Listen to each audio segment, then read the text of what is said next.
ये है talks news network और आप देख रहे हैं पॉलिटॉक्स, राजनीति का कच्चा चिट्ठा। सियासत की दास्तां भी अनोखी ही होती है।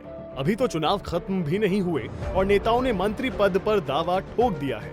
जी हां, एनडीए में कुछ ऐसा ही हो रहा है। आरपीआई एनडीए का घटक दल है और उसका वजूद महाराष्ट्र में है, मगर वहां पर बीजेपी और शिवसेना ने आरपीआई को एक भी सीट नहीं दी। फिर भी आरपीआई एनडीए का प्रचार कर रही है।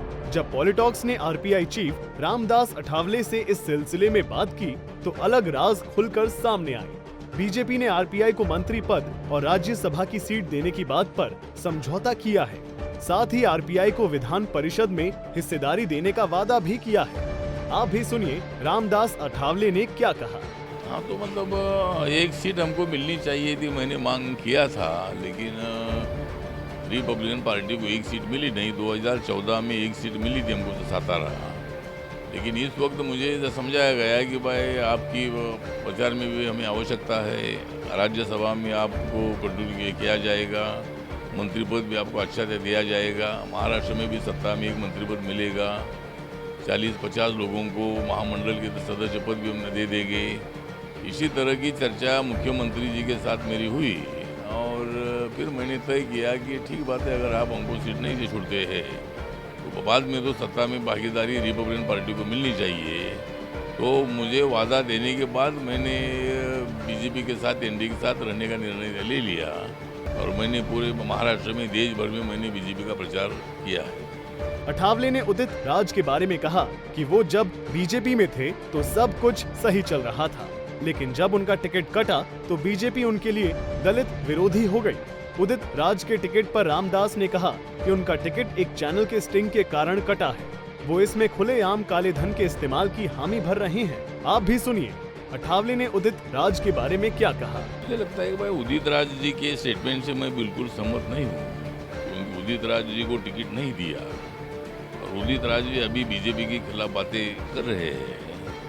तो जब वो 5 साल तक बीजेपी के टिकट पर एमपी रहे तब बीजेपी दलित विरोधी नहीं थी, और जब उनको टिकट दिया तब ऐसे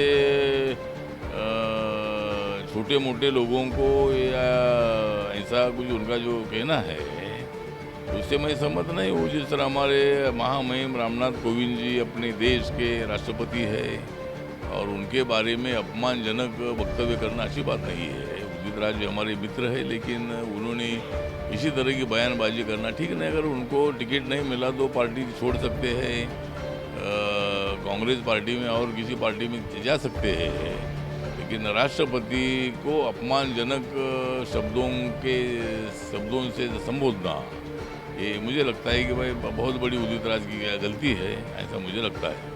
रामदास अठावले ने एट्रोसिटी एक्ट के बारे में कहा कि यह दलितों के पक्ष में है मगर सवर्णों के खिलाफ नहीं है।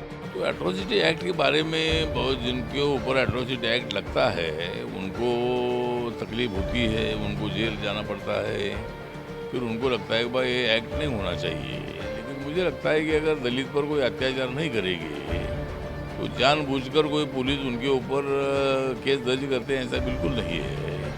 लेकिन कुछ केसों में ऐसा भी हो सकता है कि भाई जो इनोसेंट लोग हैं उनके ऊपर भी कार्रवाई होती है, तो पुलिस ने उसकी जांच पूरी करके जो उसमें लोग सम्मिलित है हमले में, ऐसे लोगों पर ही कार्रवाई करने की आवश्यकता है। तो मुझे लगता है भाई एट्रोसिटी एक्ट कोई सवर्णों पर अन्याय करने वाला एक्ट नहीं है, दलित और सवर्णों को जोड़ने वाला ये कानून है।